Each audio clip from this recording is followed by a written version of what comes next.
Bonjour, bienvenue à toi aujourd'hui en cette belle journée. Belle journée, c'est la fête de Sainte-Claire. Dans l'ancien calendrier liturgique, c'était la fête de Sainte-Suzanne. Alors, on va les fêter toutes les deux et on va demander par leur intercession qu'on comprenne profondément le sens de l'Évangile d'aujourd'hui qui vient nous parler d'un sujet qui est parfois douloureux, mais en même temps qu'on veut vivre. Le pardon. Comment être un bon pardonneur? Je ne sais pas si c'est un mot français. On pourrait dire mystiquement comment être miséricordieux.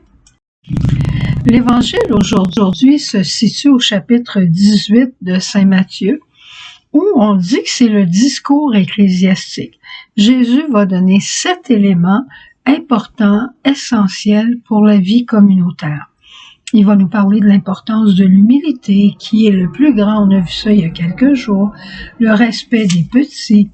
Il a été question de l'attitude pastorale avec le pasteur qui avait 100 brebis, pour la correction fraternelle, la prière en commun, l'importance du pardon. Et là, maintenant, combien de fois il faut pardonner? 77 fois. 7 fois. Ça veut dire que indéfiniment, il faudra pardonner. Comment arriver à être un bon pardonneur? La première chose, c'est se rappeler soi-même que nous sommes pécheurs. Quand j'ai quelque chose à pardonner à une personne, c'est que cette personne-là m'a offensé. Elle a probablement été ce que tu veux, mais elle est aussi un être pécheur. Mais moi aussi, je suis pécheur et je dois m'en rappeler. Peut-être que la personne est capable de faiblesse, mais moi aussi, je suis capable de faiblesse. Je suis pas au-dessus d'elle parce qu'elle m'a blessé. Deuxième point, recevoir soi-même la miséricorde. Comment donner le pardon de Dieu si je ne le reçois pas moi-même? Comment être miséricorde envers les autres, c'est-à-dire pardonner avec bonté, avec douceur? Comment être comme ça si je ne le reçois pas moi-même?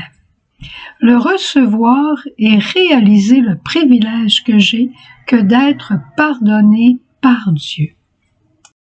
D'où l'importance du sacrement du pardon régulièrement. Les gens vont peut-être dire « Mais j'ai pas fait des grandes choses ».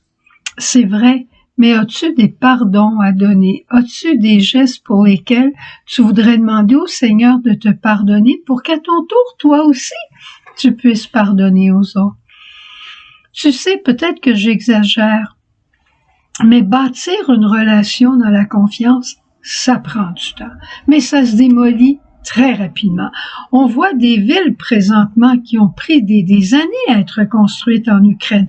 On voit des édifices, des maisons qui ont été peintes, qui ont été embellies par des générations.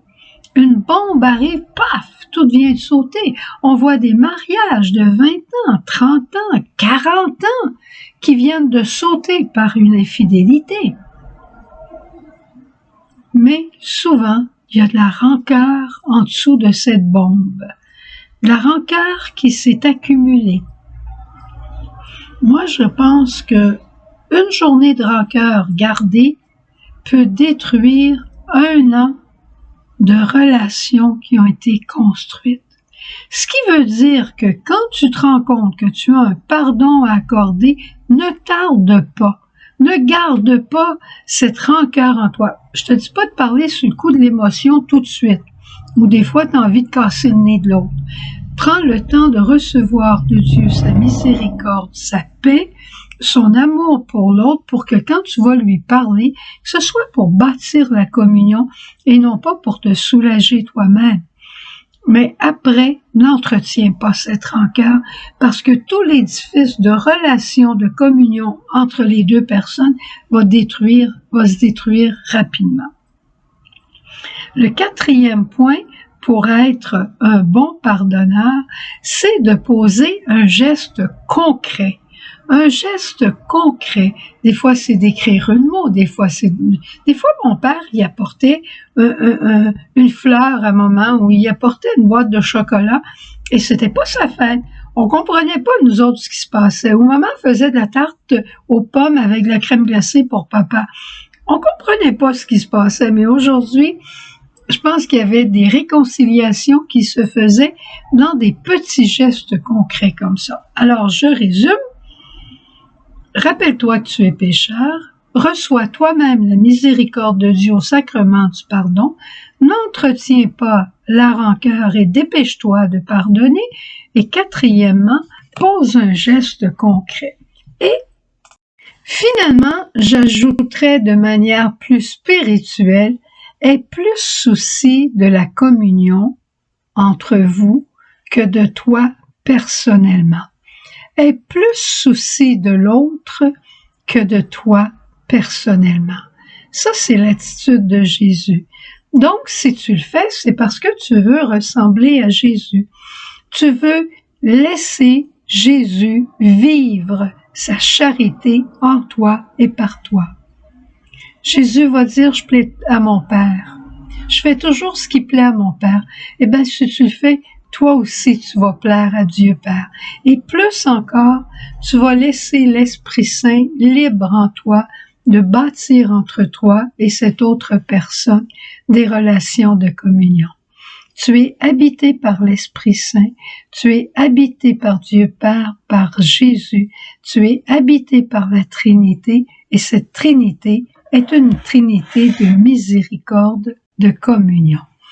Alors, demandons à Jésus devant le Saint-Sacrement dans la prière, demandons d'être des bons pardonneurs. Et c'est la grâce que je te souhaite aujourd'hui en demandant au Seigneur qu'il te bénisse, qu'il nous bénisse. Au revoir, à demain.